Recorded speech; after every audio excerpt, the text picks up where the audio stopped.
Okay, I think what I'm gonna do,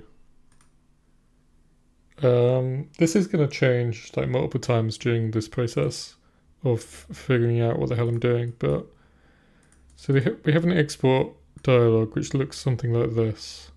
So this is all of the exportable things in the project, in the current project. And then you drag them over to here, and these are the things that will be exported. Right.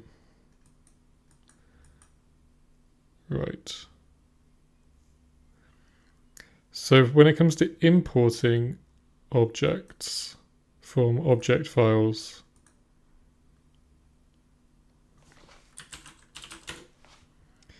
it's going to be something like the following.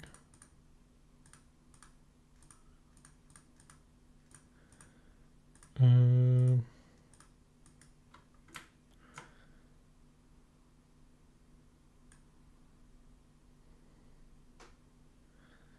have an import dialog.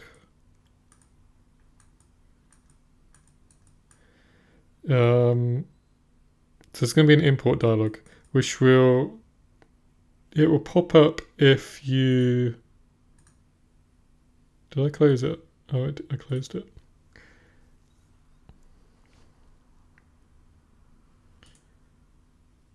I guess I would add an import option to the menu and also an import button here next to the export button, which will pop up an import dialog.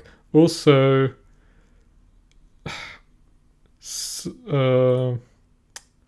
right.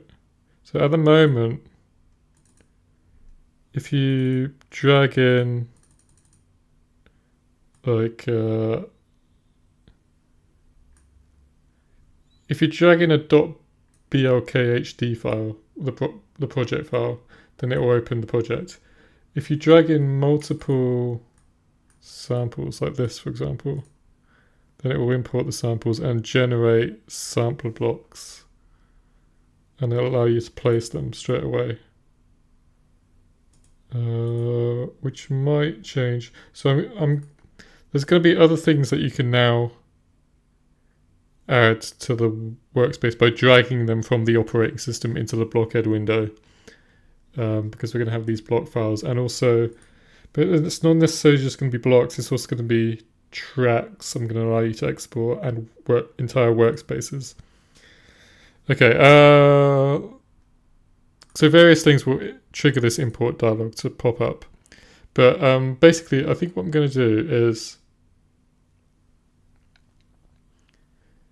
it's going to be one or more files that you're importing from. So, okay, let's do this. So on the left hand side of the import dialog, you have like a file browser. Maybe I could just completely reuse the existing file browser that I have for this purpose.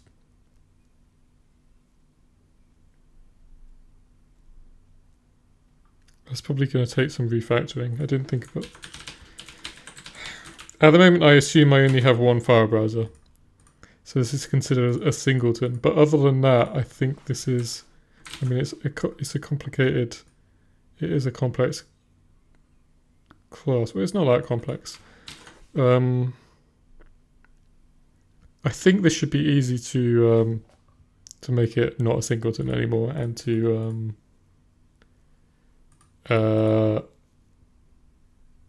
make it so that I can have multiple file browsers.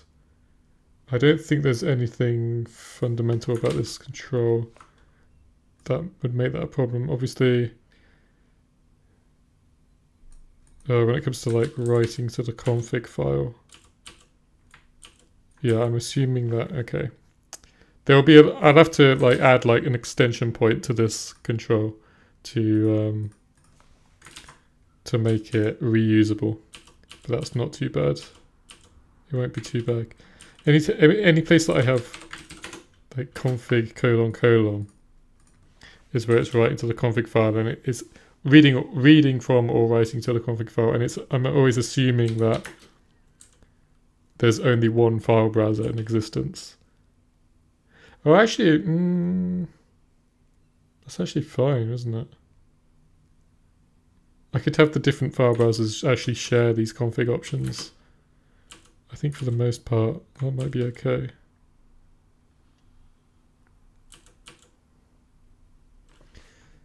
So anyway, I'll figure that out. But anyway, I think what I'm going to do is I'll have a file browser on the left of the import dialog, where you can just browse files and it will filter the supported file types, I guess. And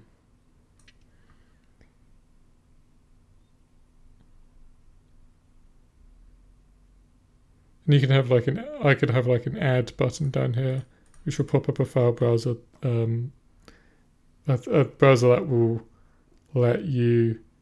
Oh no, that doesn't make sense.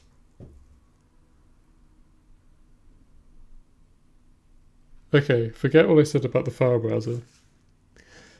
On the left here is going to be a list of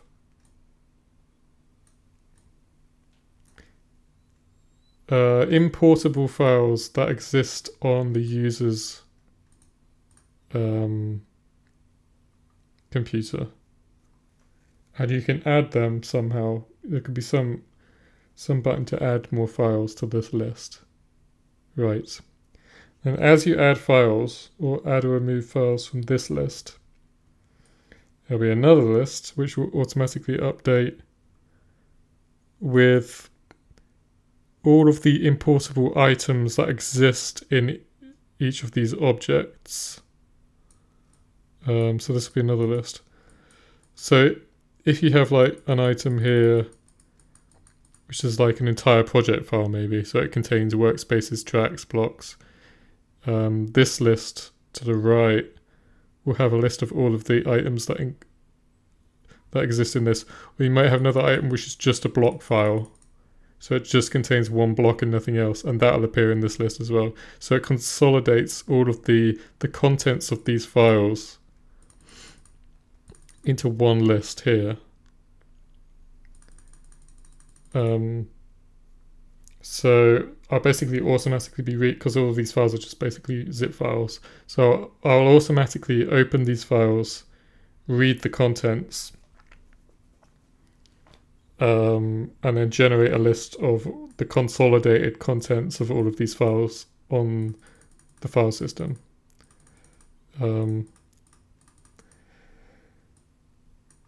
And then, just like with the export dialog, you'll be able to add items from this list over to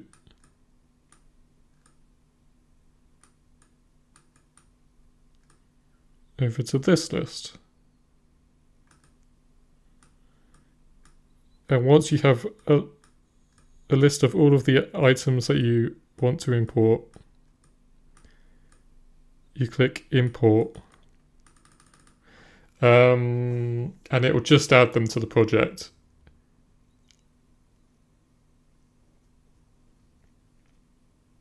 That doesn't make sense. That doesn't make sense when it comes to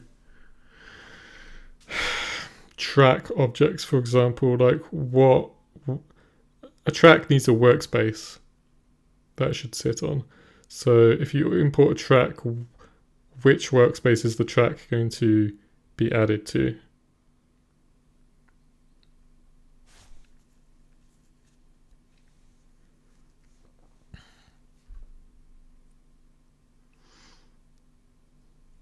I guess you add it to the current workspace that the user is on.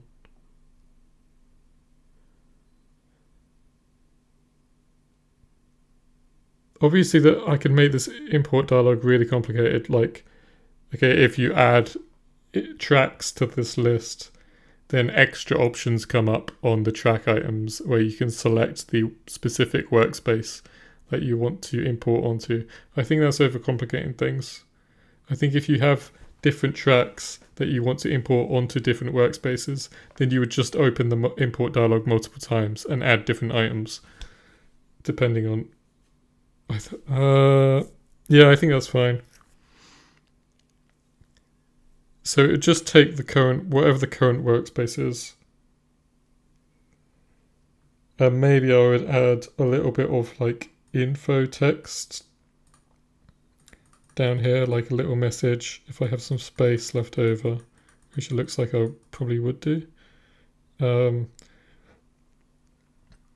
Just saying, if you're importing tracks, then I would say the tracks are going to be added to the current workspace or the name of the workspace.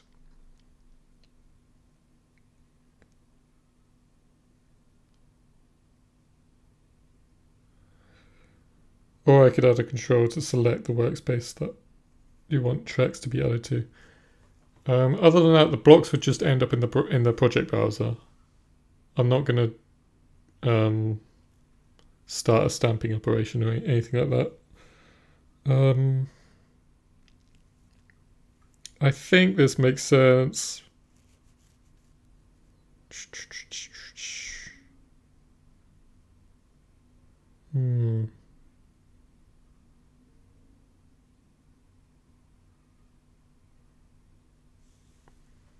Be back 1 sec.